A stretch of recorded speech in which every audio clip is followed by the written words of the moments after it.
Hey, Sci-Finalites, all four of you. I'm Clary. I'm your host here at Sci-Finally, and this is our Dawn of War 3 review. Sad face. Little background, I'm a huge Dawn of War fan. This is the game I've been waiting for, uh, since it was announced, and crying for years before it was announced. The Dawn of War series, was just fantastic to me. I loved every second of Dawn of War 1. I absolutely adored Dawn of War 2. It was in my top 15 games. And on April 27th, we got Dawn of War 3.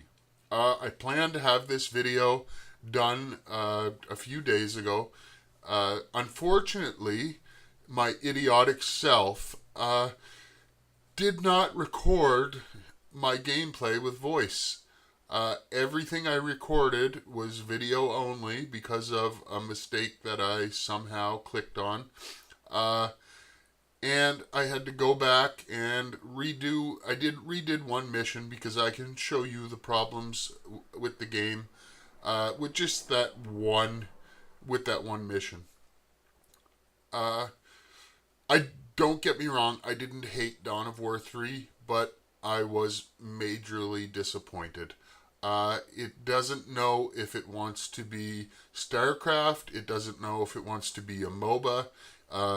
It doesn't know if it wants to be Dawn of War. And that created some serious problems.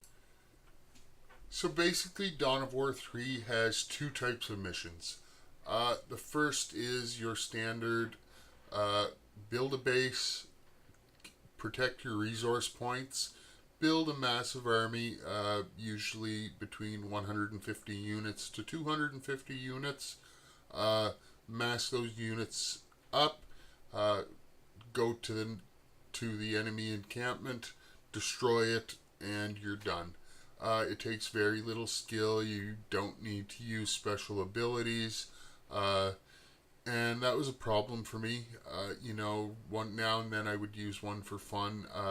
Cerilia's Missile Barrage or Gabriel's Hammer Slam.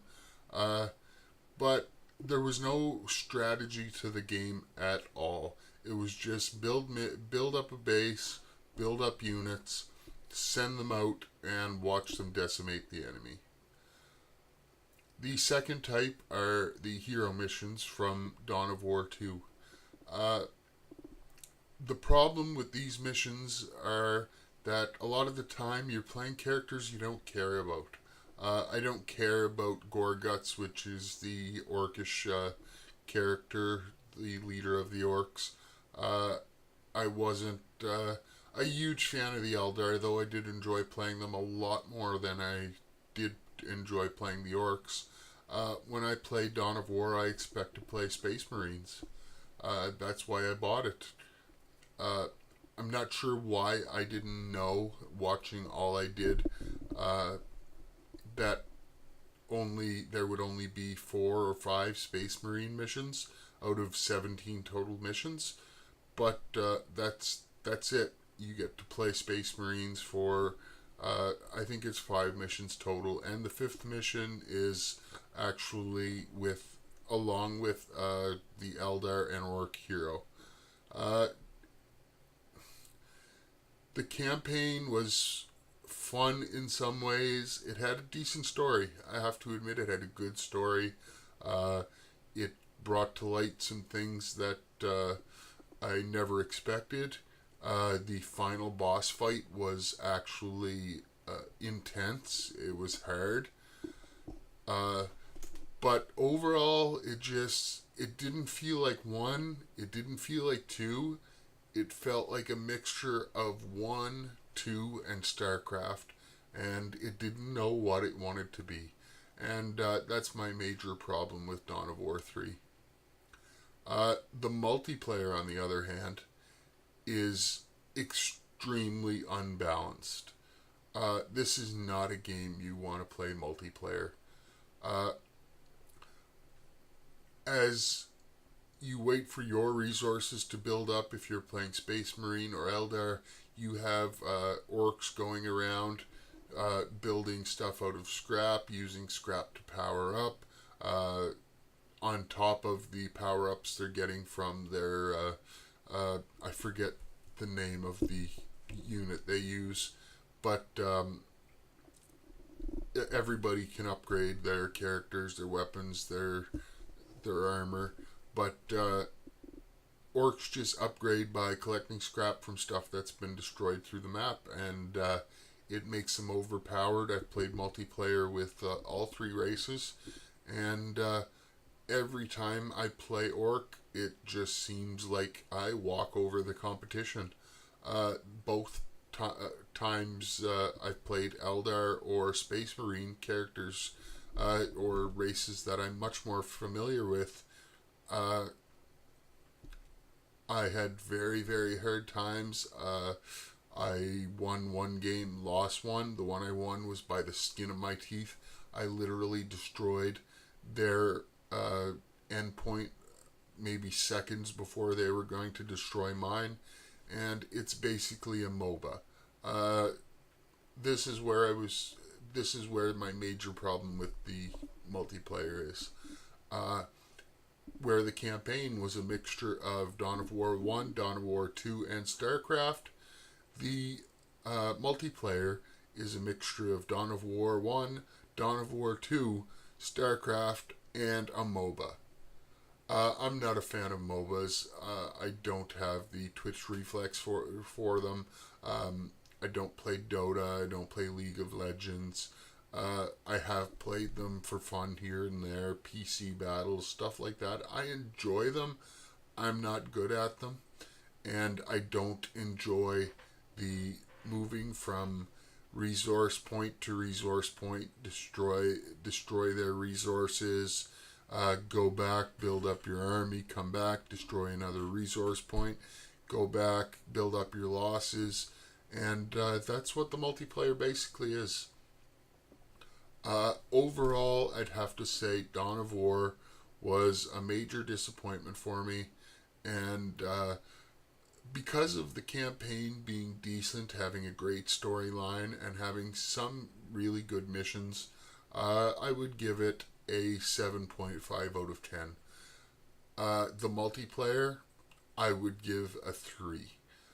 Overall, I would give the game a 6. If I had to average it out, for me, I'm only ever going to play the campaign. I played the campaign on normal, and next I'm going to play it on hard. That's the end of it. It's not like Dawn of War 2, where I played that campaign, all three expansions, at least 5, 6 times over the years that I've had it. Pretty much every year I would just replay from start to finish. I can't see that happening here, unless expansions come that really, really improve the game, or Relic decides to patch the game, balance the multiplayer, make it less like a MOBA. I just can't see myself spending a lot of time with it. Would I recommend you buy the game? Not at full price. Wait for a Steam sale. Wait for a Green Man Gaming sale. It's not worth $60. I know Relic put a ton of time into this game. They put a ton of work into this game, but it wasn't a satisfying experience. So wait. Wait for a Steam sale. The summer sale's coming up. I'm sure you'll be able to get it for probably $30. And if not, then wait till the fall. You aren't missing anything huge. This isn't Zelda where you have to play it, where people, had to buy a Switch to go play it. Of course, I've mentioned before, after almost 20 years, my favorite game of all time has been supplanted with Breath of the Wild. Before it was Xenogears. For, I think, 96, 97, Xenogears came out. Breath of the Wild supplanted that. And Breath of the Wild was the game I was down on for the last year. And this is the game that I hyped up everywhere. Everyone who would talk to me about games just constant praising Dawn of War, how good it was, how great this game was going to be, and I stuck my foot in my mouth. That said, like I said, when it goes on sale cheap, when you can get it for $20-$30, it's worth the money.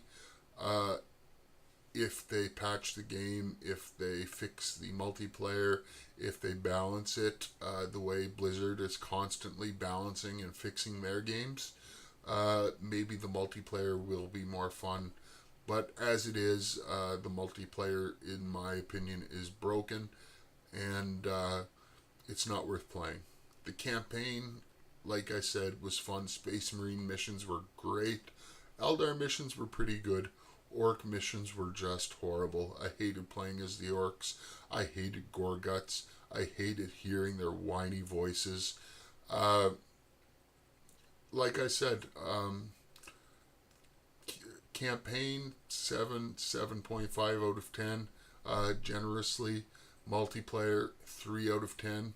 I don't even like to give a number really, but I would say don't buy it at full price. So, from Sci-Finally, that's our review of Dawn of War 3. You can always get a hold of us in the comments section below. You can email us at scifinally@gmail.com. That's SIGHFINALLY. Or you can get us on Twitter at scifinally. Same thing, SIGHFINALLY. And we have a second Twitter account at SCIFINALLY with YT at the end. SCIFINALLYYT, which was our original account, but I think we're going to be getting rid of that one. But get a hold of us at any three of them, and we hope you enjoyed the content. Signing off, this is Clary.